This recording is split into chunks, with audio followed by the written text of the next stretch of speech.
I am Amit, a M.Phil research scholar in the Department of African Studies. I am here to present my M.Phil. The topic title is Tanzania and India Maritime Partnership since 2000. My objective of the research is that Tanzania and India how both can they strengthen their trade and transit facility. My second objective is the how both the countries can strengthen their defense and security in the Indian Ocean region. And third objective is how both the countries can minimize and reduce the imperialist nature of foreign powers in the Indian Ocean region. And my research is divided into the 5 chapters. The first chapter is introduction, second chapter is background of Tanzania and India foreign policy in the Indian Ocean region, and third chapter is Tanzania and India defense, security and geopolitical engagement in Indian Ocean. The fourth chapter is Tanzania's maritime influence with other nations in Indian Ocean, and finally the conclusion. I have find out the 5 questions, that is challenges faced by Tanzania and India while shaping their bilateral relationship. The second question is geopolitical factor that strengthen the Tanzania and India's defense and security issues. And third chapter is regional trade and transit can be escalated between both the countries. And the fourth question is role of Indian Ocean to shape their socio-economic and security perspective of Tanzania and India in the coastal region. And the fifth question is how does foreign trade with other regional partners affect the Tanzania and India relationship in IOR. Paper contain introduction, objective, hypothesis, methodology, chapterization and conclusion. Objective: to examine the role of local governance structure in Uganda, utilizing and setting targets for sustainable development goal in the development agenda. To analyze the allocation of resources, financial mechanism at the local level to fund SDG related projects. To evaluate the role of community participation and engagement in achieving SDG through local governance strategies. To identify the key challenges faced by local government while implementing SDGs and evaluate their impact of sustainable development outcomes. To recommendation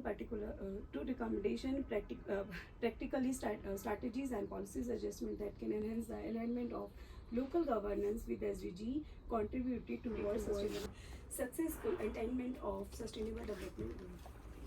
Methodology: I have analysis implementation strategy of the first 5 SDGs in Uganda. Chapterization: Chapter 1 Introduction, Chapter 2 Local Government Structure in Uganda, Chapter 3 Financial Mechanism at the local level, Fund SDG related project, Chapter 4 Community Participation and Engagement, Chapter 5 Conclusion.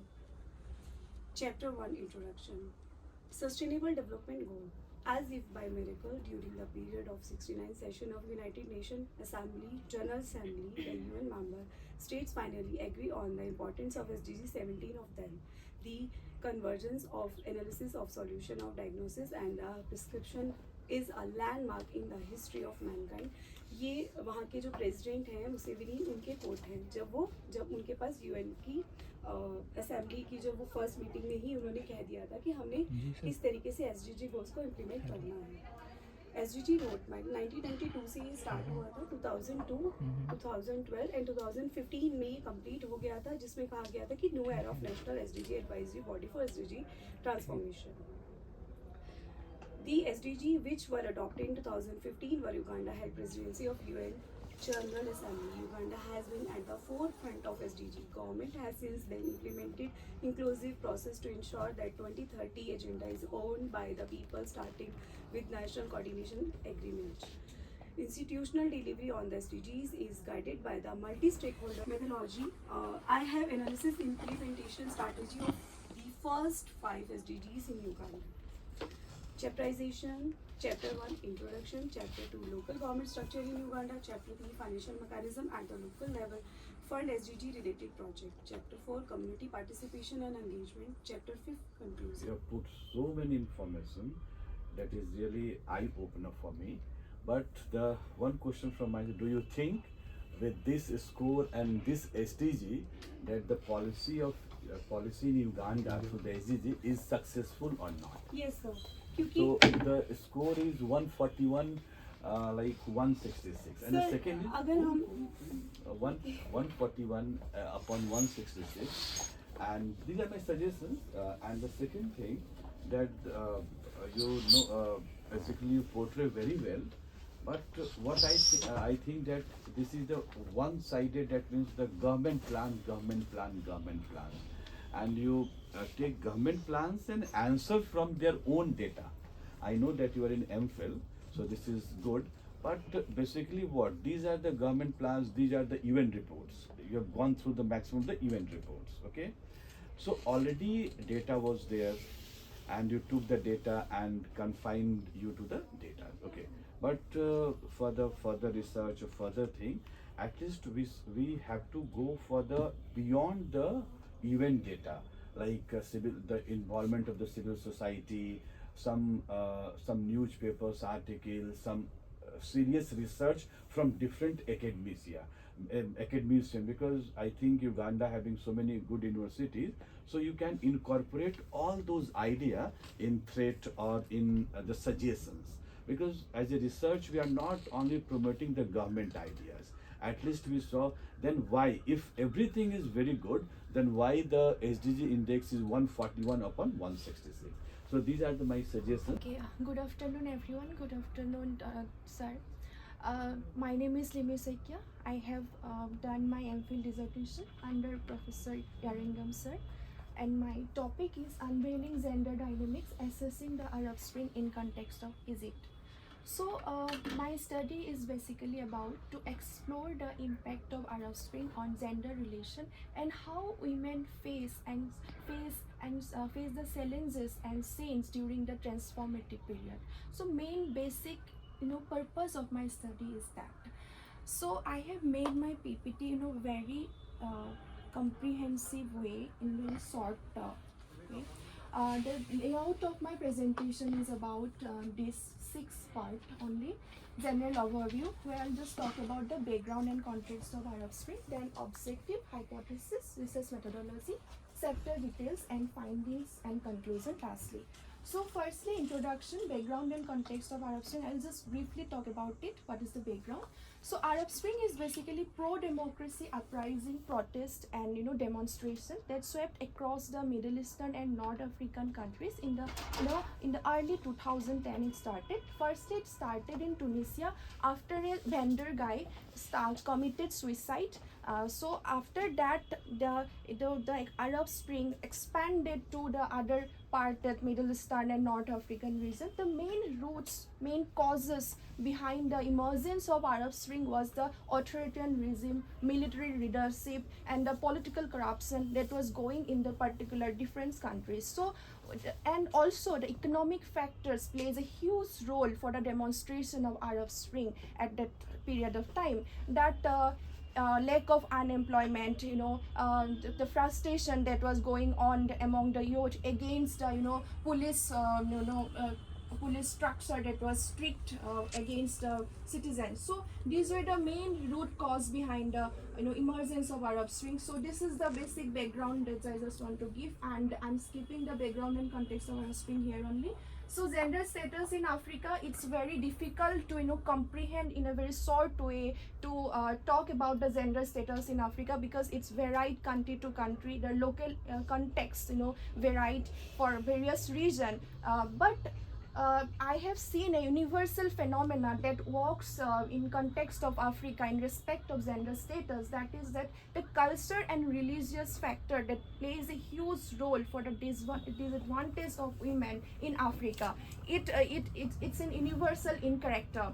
Maybe we have seen that the Rwanda, in context of Rwanda, women have a very huge rate of participation, but still we can see that religion and culture plays a huge role. It's a universal in character. So gender dimension in Arab Spring, in my first general overview, that women plays a huge role in the demonstration of Arab Spring as well as male. But I want to just see through this that it's a gendered lens towards the Arab Spring, how women were impacted and how women is influencing. These are the two lens that I want to look at through gender dimension in Arab Spring. So I'm skipping this part, and I have already talked about these objectives. Okay, so my two objectives are basically there in my study. examine the gendered vision of the Arab Spring in Egypt, and secondly, the evaluate the political strategies responding the gender issues in Egypt in the transition period. And the hypothesis is the Arab Spring in Egypt has likely influenced gender dynamics, with the hypothesis that women participation in protests may have contributed to increase awareness and advocacy for gender equality. And additionally, government responses in the transformative period played a crucial role in shaping the trajectory of gender dynamics in Egypt. And methodology, the simple, descriptive and qualitative in character, and numerous official sources, document research, in-depth analysis of report from government organization, books, journal articles, reports from different NGOs and all. Things. One is, hypothesis. You mentioned that may have used the word may. So just check it out, because my understanding hypothesis, it is it's an affirmation or assumption. It is central to your thesis. Or it might be proved wrong or right, Yes. but you cannot express in a very probable forms. You should have a things. So that's very. But my concern is, if your priority is about gendering the Arab Spring, so what about this military government? Are they sensitive to the issues for which Morsi and its democratic movement was punished? So that we're interested to know. Like, if you I'm not now, like later on you can look at it. Okay, so it's a gender. If right now you don't mention, you can mention all these things. Huh? More about Islamic feminism. It's kind of Eurocentric, that's the Western universal kind of idea. Just it's about equality with men, the status of women equal. But when we talk about the Islamization of feminism, they talked about gender equality, they talked about the equality of men and women, but they got their mandate from Quran. So yes. You were talking about the women's situation during Arab Spring. So it was more of a pro-democratic, to change the democracies in this five-fifth countries. So there was nothing has changed for women, and if it is changed, so recently we have seen the hijab ban in Iran, and almost 72% women don't believe in the hijab in Iran, but still they're forced to wear the hijab in Iran. So how do you connect that Arab Spring and this Iran thing altogether? This is my structure, that how the religion and gender intersect, and it creates a kind of disadvantage for men. A theory that comes from Kimberly Crenshaw intersectionality theory, which talked about the intersection of religion and gender that creates this disadvantage for women, that creates kind of double disadvantage for women. So yeah, hijab is also a factor that comes from the religious perspective, so it plays a huge role for the disadvantage of women. So I think it's a way of thinking. Okay, fine.